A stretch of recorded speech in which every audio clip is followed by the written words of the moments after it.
Ces derniers jours, les socialistes ont désigné leur nouveau secrétaire national. Réunis à Nancy, ils ont tenté de fixer la ligne à venir du parti, un moment passé plutôt inaperçu, mais important pour un PS en perte de vitesse. Depuis la fin du 19e siècle, ces congrès rythment la vie politique française. Je suis Charlotte Baris et vous écoutez Socialistes, les années congrès, une série originale de La Loupe, le podcast quotidien de l'Express. Épisode 1, Épinay, le fondateur.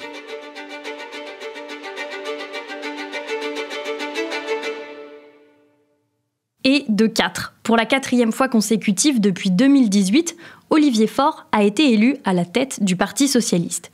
Cette élection a eu lieu dans un contexte particulier. Le PS compte aujourd'hui moins de 40 000 adhérents, un record.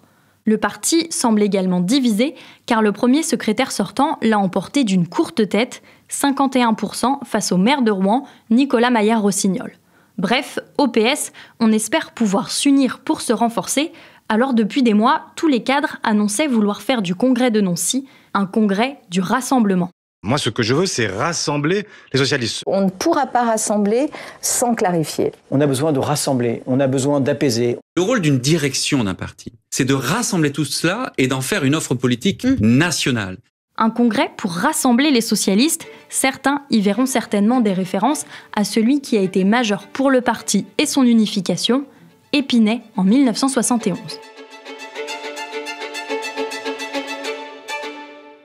Épinay, c'est le symbole d'un congrès qui a fait basculer le PS et la politique française.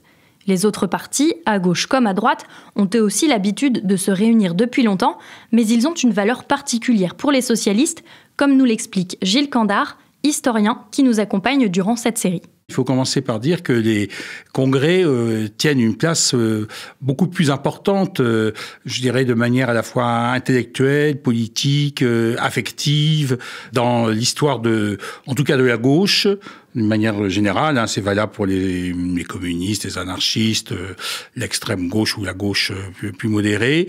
Donc beaucoup plus importante certainement qu'au centre ou à droite.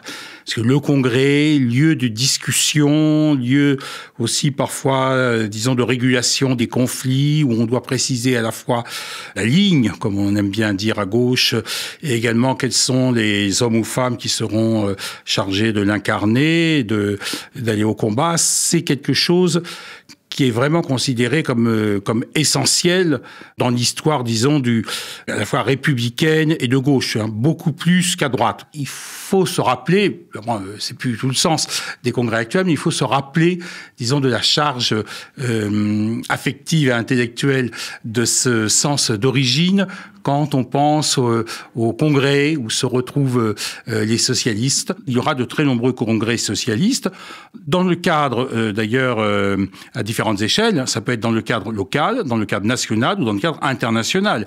Les socialistes auront la particularité, ce seront d'ailleurs sans doute les premiers à le faire, de concevoir leur action comme étant une action internationale, au-dessus des frontières, et il y aura des congrès de l'international socialiste. Avant cette fameuse réunion de 1971, en Seine-Saint-Denis, les socialistes avaient donc déjà fait de ces rassemblements une véritable tradition politique. Alors la question des origines embête toujours les historiens, qui commencent en général par répondre qu'il ne faut pas poser cette question des origines, parce qu'effectivement, ça dépend ce qu'on prend comme point de départ.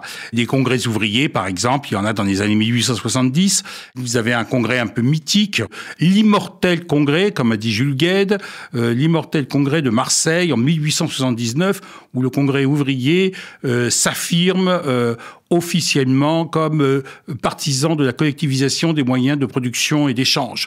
Donc on considère que c'est un petit peu le congrès d'origine de la famille socialiste. Notons en passant d'ailleurs qu'il y a d'autres grandes décisions qui sont prises, notamment la question du droit de vote des femmes. Il y a plusieurs groupes socialistes avec des différences idéologiques, politiques. Ces différentes organisations socialistes retrouveront en 1905, donc ça fait 120 ans, dans un congrès d'unification salle du Globe à Paris sur des grands boulevards fin avril 1905, et à partir de là, il constitue le Parti socialiste, section française de l'Internationale ouvrière, qui va tenir très régulièrement ses congrès de 1905 jusqu'en 1969. À l'époque, on ne parle pas encore du Parti socialiste, mais de la SFIO, la section française de l'Internationale ouvrière. Tout change en 1969. Lors des congrès d'Alfortville et d'Issy-les-Moulineaux, plusieurs groupes de gauche fusionnent et deviennent le PS. Les congressistes ont adopté le principe de la création officielle du nouveau parti socialiste, souvent déjà réalisé dans certains départements avec l'ensemble des familles de l'ancienne FGDS. On présente, avec raison d'ailleurs, ces années comme étant la fin de la période de croissance. On emploie parfois l'expression de Fourastière, les 30 glorieuses. La France, après la Deuxième Guerre mondiale, a peu à peu connu la reconstruction et puis des années de croissance économique dans les années 50 et 60 qui vont devenir plus compliqués à partir du fameux choc pétrolier, également de l'abandon de la convertibilité hors du dollar et un certain nombre de difficultés économiques. Dans les années 70, on sera dans un autre contexte. Cela dit, ce n'est pas parce que c'était des années, disons, de croissance économique, il faut également se rappeler qu'elles intervenaient quand même après 2 guerres mondiales et une crise économique très grave, qu'il faut s'imaginer que les gens, à l'époque, avaient l'impression de vivre dans une société idyllique. Pas du tout. Il y avait aussi les guerres de décolonisation, la guerre d'Indochine, la guerre d'Algérie, etc. Il fallait se poser des grandes questions de savoir dans quelle société on voulait vivre. La société de consommation, comme on l'appelait, avait justement semblé briller de tous ses feux, mais elle avait été aussi très contestée. Mai 68 a été présenté aussi comme une critique virulente de cette société de consommation.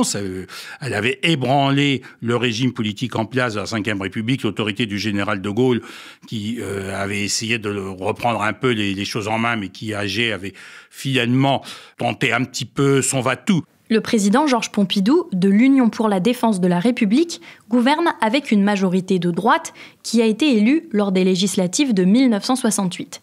Au début des années 70, cette majorité de droite est divisée, tout comme la gauche qui est pointée du doigt pour ses positions lors de mai 68. La gauche était politiquement, elle aussi, dans une situation difficile, divisée, mais en même temps, elle savait bien qu'elle avait du potentiel, comme on pourrait dire. Il y avait des réserves qui ne demandaient qu'à s'exprimer pour peu que le dispositif politique soit peut-être plus en conforme avec les attentes de nombreux électeurs, à la fois, je dirais, dans les milieux peut-être populaires et dans la jeunesse de mai 68. C'est dans ce contexte que le tout récent Parti socialiste se réunit à Épinay-sur-Seine en juin 1971. Le PS est alors conduit par son premier secrétaire depuis 1969, Alain Savary. On fait ce qu'il faut pour que tout le monde se sente bien. Et puis c'est un congrès dans la grande tradition socialiste, c'est-à-dire qu'il y a à la fois des affrontements qu'on peut qualifier d'affrontements politiques, d'affrontements idéologiques, pour savoir quelle doit être la ligne, quelle doit être la politique d'alliance. Ensuite, à l'époque, la grande question qui se pose, c'est l'alliance avec le Parti communiste. Est-ce qu'il faut faire l'alliance toujours avec le Parti communiste? Est-ce qu'il faut accepter un programme commun avec le Parti communiste? La gauche a besoin du concours du Parti communiste. Et après évolution, de la participation du Parti communiste pour battre la droite et la réaction et pour pouvoir avoir en France un gouvernement de gauche. Donc il y a des divergences idéologiques et politiques qui sont réelles. Et en même temps, comme c'est souvent le cas en politique, il ne faut pas nier qu'il y a aussi des compétitions pour savoir qui va mener la politique qui sera déterminée. L'ancien secrétaire général de la SFIO, l'ancien président du Conseil, Guy Mollet, était encore extrêmement influent avec la Fédération du Pas-de-Calais. Il y avait aussi Gaston Defferre, le député maire de Marseille, patron de la solide Fédération des Bouches-du-Rhône, mais aussi donc la grande Fédération du Nord, à l'époque, qui était en passe d'être dirigée par Pierre Mauroy. Il y a donc aussi la Convention des institutions républicaines de François Mitterrand et un certain nombre de clubs. Donc il y a un processus qui est fait avec une délégation. C'est Madame Nicole Questiot, haute fonctionnaire, qui... Au fond, c'est un peu la Lucie Castet de l'époque, on pourrait dire, qui préside la délégation de l'unité socialiste. On se met d'accord pour pondérer les représentativités afin d'éviter que la vieille SFIO écrase trop ses nouveaux partenaires. L'issue de ce congrès est connue, c'est évidemment François Mitterrand qui prend la tête du PS. Une victoire surprise pour celui qui n'a pas encore beaucoup de poids au sein du parti, malgré sa présence au second tour de l'élection présidentielle de 1965 face à Charles de Gaulle. une des grandes surprises de ce congrès, c'est qu'il va y avoir une alliance assez surprenante pour l'époque, qui va unir la tradition SFIO de Pierre Mauroy et de Gaston Defferre, qui en principe était la plus rétive à l'alliance avec les communistes, à l'extrême gauche du parti du CRS, ce sont des clubs mais internes à la SFIO, de Jean-Pierre Chevènement, très militant en faveur d'un socialisme un peu pur et dur à l'époque, qui ont une grande confiance dans l'État républicain. Au Parti socialiste, nous représentons 25% des mandats, c'est-à-dire 40 000 militants, et l'histoire, en effet, veut que nous soyons l'aile gauche. Mais nous ne souhaitons pas être l'aile gauche du Parti socialiste. Nous voulons être son axe. Et ils vont obtenir par ce dispositif une courte majorité au comité directeur face à l'autre tradition de la SFIO, qui avait en principe un discours plus à gauche, mais qui avait une relation plus différente pour l'alliance avec le Parti communiste. Officiellement, Guy Mollet et Alain Savary étaient bien d'accord pour une alliance avec les communistes. Au contraire, ils avaient toujours la perspective de la réunification, mais ils voulaient un dialogue idéologique. Et la réponse de François Mitterrand et de quelques autres était de dire que ce dialogue idéologique allait enfermer la gauche dans des débats sans fin. Ce qu'il fallait, c'était avoir une stratégie de conquête du pouvoir, d'alliance électorale et d'alliance de gouvernement, donc en acceptant éventuellement un programme de gouvernement, mais pas forcément en étant d'accord sur le soubassement idéologique. Alain Savary perd donc son siège de premier secrétaire. L'objectif de François Mitterrand est alors de montrer qu'il rompt avec la politique menée jusque-là par le PS, notamment face aux critiques qui le visent depuis plusieurs années. Celui qui n'accepte pas la rupture, la méthode, ça passe ensuite. Celui qui ne consent pas à la rupture avec l'ordre établi, politique, ça va de soi, c'est secondaire, avec la société capitaliste, celui-là, je le dis, il ne peut pas être adhérent du Parti socialiste.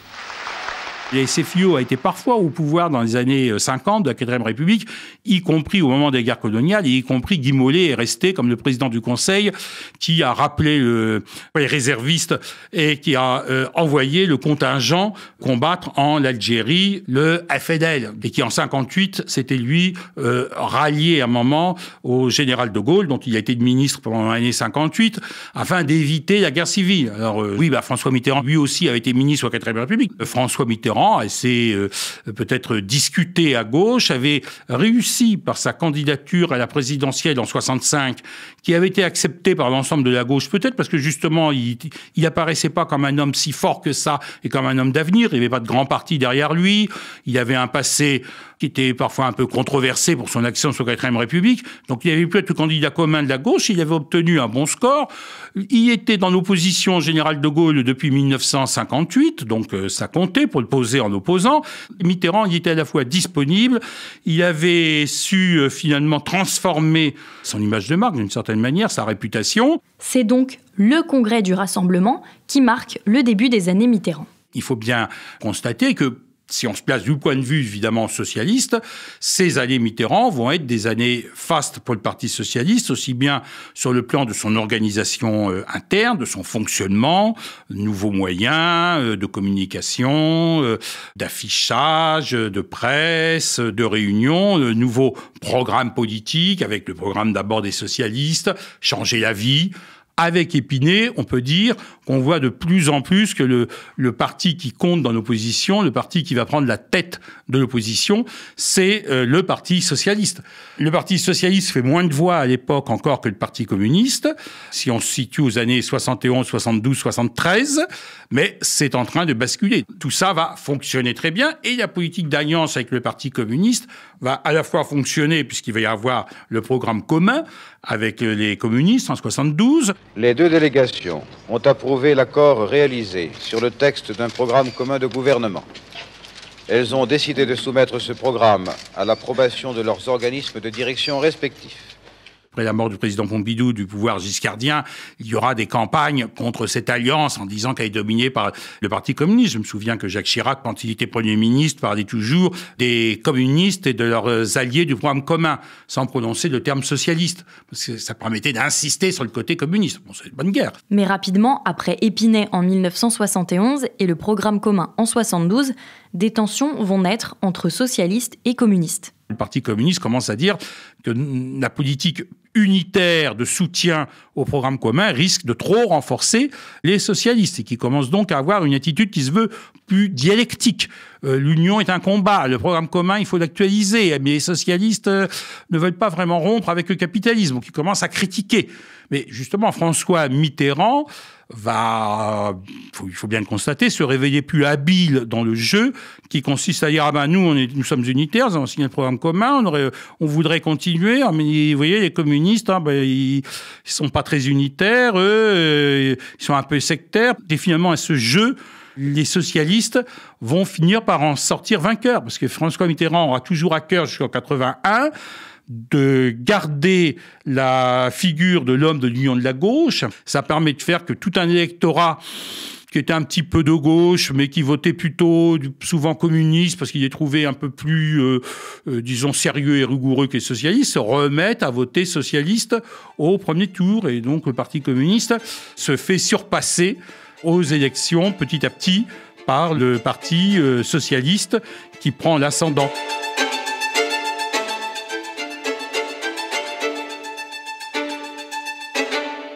Pour comprendre ce qu'il reste aujourd'hui d'Épinay, j'ai fait appel à Mathias Corasco, journaliste au service politique de l'Express. Bonjour Mathias. Bonjour. À l'Express, tu suis particulièrement la gauche et tu n'as donc rien raté du congrès qui a eu lieu ces derniers jours, ni des débats qui ont secoué le PS dans les mois précédents.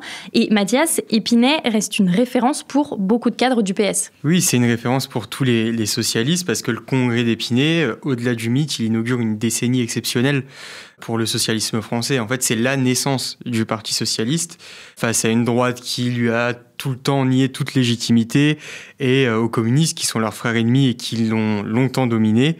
Et en fait, en 10 jours, au congrès d'Épinay, le Parti socialiste de Mitterrand renaît, prône l'union à gauche, se met en ordre de bataille et 10 ans plus tard, il conquiert le pouvoir. Alors si certains socialistes espéraient recréer un Épinay 2 sous le signe de l'union et du rassemblement, c'est finalement la division qui règne aujourd'hui au sein du parti. Oui, c'est vrai que c'était pas gagné parce qu'il y a plusieurs tendances qui s'affrontent et ce sont des lames de fond au Parti socialiste depuis quelques années. Il y a eu beaucoup de tensions qui ont cristallisé les différents courants, notamment à l'époque, jusqu'à il y a quelques mois, l'alliance ou non avec les Insoumis. Et finalement, depuis qu'Olivier Faure a annoncé que lui aussi était contre l'alliance avec les Insoumis, le débat paradoxalement n'a pas disparu parce que les opposants d'Olivier Faure ont toujours soupçonné Olivier Faure d'être pas tout à fait sincère dans son divorce avec Jean-Luc Mélenchon et de l'autre côté Olivier Faure et les siens accusent les opposants d'être finalement les agents sous-marins de François Hollande. Ça, c'est au sein du PS. Plus largement, la gauche avait signé une alliance pour les législatives de 2022, la NUPES. Elle avait également tenté de se rassembler l'an dernier pour les élections anticipées avec le nouveau Front populaire. De tout cela, qu'en reste-t-il ? Alors, il faut savoir déjà que la NUPES a explosé au lendemain du 7 octobre, que le nouveau Front populaire s'est effrité du fait du divorce entre les Insoumis et le Parti socialiste au moment de la négociation sur le budget et la non-censure de François Bayrou. Voilà, le nouveau Front populaire aujourd'hui a du plomb dans l'aile. Il n'existe plus tel qu'on l'a connu lors des élections législatives, mais il demeure que il y a des relations interpersonnelles entre les socialistes, les écologistes, les communistes, et même certains insoumis de façon un peu secrète. Il y a du lien, il y a une aspiration à l'union chez certains, et il y a surtout l'aspiration à l'union d'une partie de la sociologie électorale de gauche, majoritairement favorable à une union large à gauche. Merci beaucoup Mathias pour tes précisions, et on te retrouve dans les prochains épisodes de cette série. À demain. Demain, on continue de parcourir ces congrès qui ont marqué le PS et qui font écho à ce qui se joue aujourd'hui au sein du parti. On avance un peu dans le temps, à la fin des années 70 à Metz. Pour ne pas rater cet épisode, chers auditeurs, pensez à suivre La Loupe sur votre plateforme d'écoute, par exemple Deezer, Apple Podcast ou Podcast Addict. Vous pouvez aussi nous retrouver sur YouTube. Socialiste, les années congrès est une série originale de La Loupe, le podcast quotidien de l'Express, réalisé par Jules Cros et Sébastien Salis, avec Emeline Dulliot.